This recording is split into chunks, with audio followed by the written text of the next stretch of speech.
Would you like to pay $50 every time you land at your local airport? Yeah, me neither. We're talking to the General Aviation Gatekeeper in the hangar.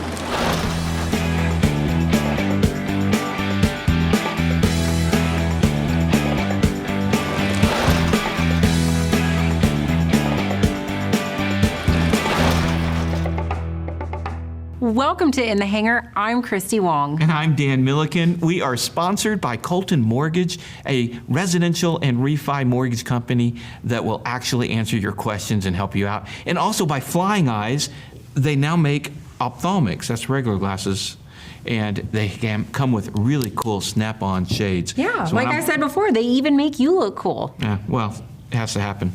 So someone's got to do it. Okay, well, you mentioned Gatekeeper, and I just got back from Europe, and Europe aviation is stifling. It is really not great compared to what we have here, comparatively. Yeah, I mean, you can't just jump on a plane and fly to an airport like you can here. If you want to go to Bridgeport, go to Bridgeport. Over there, you have to file. You have to get permission to go to Bridgeport. Right. It's just crazy. No, I just want to be able to jump in the airplane and go. Well, there's a reason that we've been able to do that, and that reason is because there are people fighting at the political level to keep GA happening. And with us today is somebody who is leading that charge, the gatekeeper, Jim Kuhn from the AOPA Advocacy. Jim, thank you so much for coming on board. Thank you, Jim, for being here. Sure. Okay, I mean this seriously. I joined AOPA because I learned what you guys were doing on the advocacy side and how important that is. Tell us a little bit about your background and why advocacy is important for general aviation. Thank you very much. I have been at AOPA for 8 years. I'm the Senior Vice President for Government Affairs and Advocacy.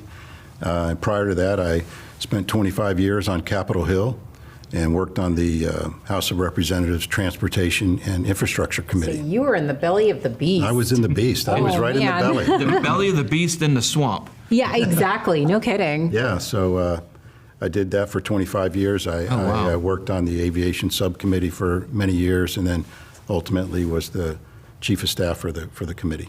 Okay, so now people need to understand who is fighting for us at GA.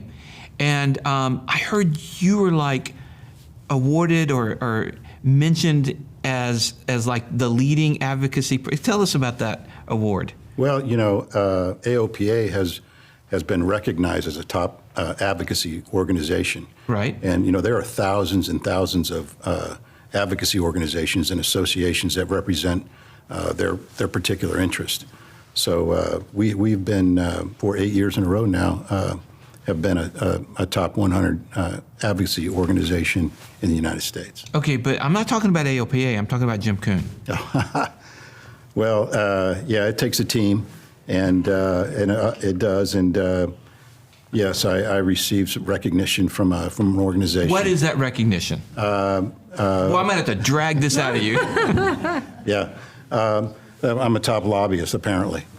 So, okay. Wow. But that's, I know that you're being very humble, but as a pilot and GA, it's really important that I have somebody like you fighting. So I want to know what your creds are. Yeah. Yeah, why am I paying that $79 a year? I want to know what that's going to. Yeah, so it's great. What exactly is this recognition?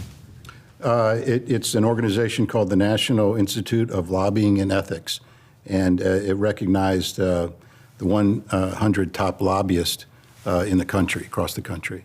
And I was fortunate enough to be named one of those for some of the things that we've been able to accomplish at AOPA. What are some of those things that you've accomplished? Well, I think, a lot of pilots understand third-class medical reform, which is now called Basic Med. And there have been 70,000 pilots that have taken up Basic Med since its inception. So we're really pleased about that, cutting that bureaucracy, cutting that red tape. And then obviously we have folks coming after GA all the time, not because they don't like general aviation, but because they have their own interest. The airlines really want to privatize and take control of our air traffic control system. And so we fight those kinds of battles, and we fight many, many little battles, but there have been some big wars in the last couple of years. Wow, I had no idea, honestly. Well, you talked about the big battles like, basic med, the airlines trying to privatize ATC. I remember that was a big scare a couple years ago. Let's talk about some of the little ones you're mentioning. You've got airport municipalities trying to shut down or passing, when they can't get their way, they're passing laws where you can't have leaded fuel and, effectively killing GA in that area. What are some of those battles? Well, they're everywhere across the country, and a lot of times the airport boards, the airport commissioners, sometimes the airport managers don't really know that much about aviation, and there's a lot of obviously local politics and land use issues. And when you get a developer that wants to come in and sees that valuable piece of land, they start to say, "Yeah, let's get rid of the airport." So it's so important to have advocacy. We have nearly 2,000 AOPA volunteers at airports across the country. And to give a little bit of context, there are about 19,000 airports, heliports, landing strips, backcountry strips all across the country. The federal government helps fund about 5,000 of these airports. And really, the airlines use about 500 of them. So general aviation is everywhere, and we need to keep it that way. So having these volunteers at airports to be our eyes and ears on what the locals are thinking is really important, and we need to keep that going. Well, I think one of the issues that we need to think about broader term is that there's not going to be airline pilots if we don't have these general aviation airports to train at. So we need to look at that, in my opinion, just broad scope. No, absolutely, and we have programs at AOPA that do that. Our You Can Fly program and our high school initiative to trying to get younger kids involved in aviation earlier. But it's certainly an issue that we have as a community, having a strong workforce and having enough pilots. Boeing says that in the next 18 years, we're going to need about 800,000 pilots worldwide, and those about 600,000 here in the United States that we're going to need.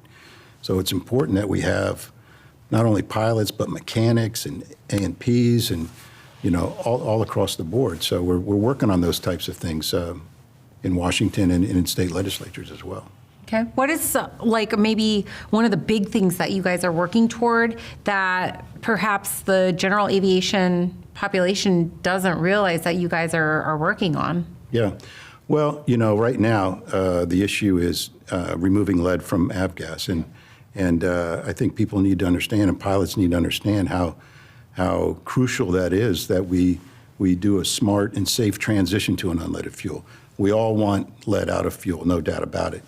But it's very complex, and safety is our paramount concern in this whole transition. So having that 100 low lead available while we transition as quickly and as safe as we can is what we're working on right now. That's a big issue for a large segment of the GA community.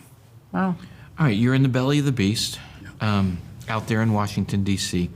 What does a typical lobbying day look like for Jim Kuhn? You wake up and what happens? Yeah, I wake up, take a deep breath, comb my hair.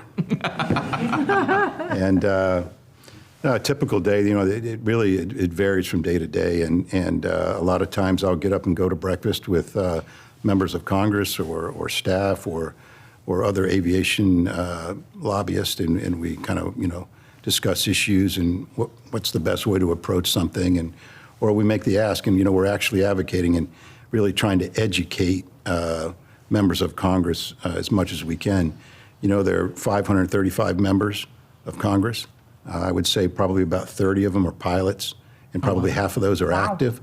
So it's really incumbent upon us to educate people. And I didn't know there were that many. I was just about to say that. Yeah. I figured you had to educate out of 535, 530.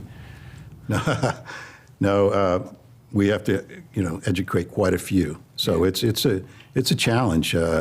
But once they understand the importance and what GA brings to their local community and the economic revenue and all the great things that GA does in terms of helping out with disasters and medical lifts and all those kinds of things, not to mention folks having fun out there, is really what we try to push on. These members have to deal with thousands and thousands of issues. And so you have to really fight to get in there to keep your issue on the table. And it's a everyday job. So that's all day long. And then you have to go to a dinner at night a lot of times and do these fundraising events. And nobody likes to raise money. It's part of our political process, and it's important to do. How much banquet chicken do you eat in a week? Yeah, too much. What is the biggest need you see in protecting GA here in the U.S.? Yeah, that's a really good question. I think that, I don't know about the need, but, one of the biggest fears is that we lose it. Yeah. I'm scared. Yeah. Yeah. And that's why, AOPA has been in the United States since 1939. And that's why we have what we have today. And as you mentioned, Europe doesn't have that. And this advocacy, this government affairs, this community that we have, it needs to grow. It needs to grow in order to protect the challenges that we face, that we all face every day. So that's really where we need to go with general aviation. So talk to your friends and tell them to join this community. A lot of the younger folks really don't know what advocacy means, right? Right. A lot of the mature pilots kind of get it after they're in the game for a while, but everybody needs to understand what it is and how important it is. This isn't just the way it is. We have to fight for this every single day. Or you may be paying $50 to go to your local airport for a touch and go. There you go. Right. I don't want that. No. What is the hope for, the UK or France or Germany? Well, there are now 82 what I call AOPA affiliates around the world. And the United States, we represent probably a little over 70% of all the GA pilots in the world. But they're learning what advocacy is. I think the European mindset has been a little different for many, many years. And they've got their complications over there with the European Union and their own national governments. And so they need to learn how to advocate and network and grow relationships and grow their membership as well. All right, so you mentioned that it would be helpful for our aviation community to get involved. Any other call to action you'd like to see from aviation, general aviation? Well, again, the biggest threat that general aviation faces right now is, like I say, losing what we have. But the issue of avgas is extremely important. We have this issue going on in Reed Hillview in California, and the FAA is trying to impose their will on Reed Hillview to ensure that 100 low lead remains available. We have 30% of the fleet, these high compression engines that we have, they burn 70% of the fuel, and they can only go on 100 low lead. So shutting that down is not what we want, and that's a big concern right now. And we're trying to coalesce the entire industry, whether you're a producer, distributor, FBO, airport, all working together to develop a plan to move forward on this. And that's what we're in the middle of right now. It's a complex issue. So I think the message here to the general aviation population is to go advocate, or at least support those that do.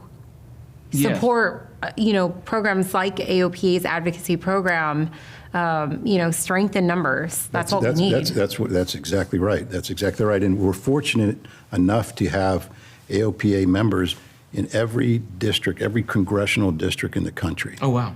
And so that's very important in establishing relationships with your airport board members, your local congressman, your U.S. senator, your mayor. Those are the things that people need to do. They need to get out there and advocate for general aviation so we can continue this for future aviators. Awesome. Well, thank you so much again for joining us. We are so appreciative of the work that you do. Thank you. Thank you for being a gatekeeper. Yeah, exactly. All right, you guys, you heard him. Be an advocate or support AOPA. That's a really, really good way that you can do that. We really appreciate the support that you guys bring to us and our channel. Like, subscribe, and share so that we can push more aviation content to the masses. And we'll see you next time In the hangar.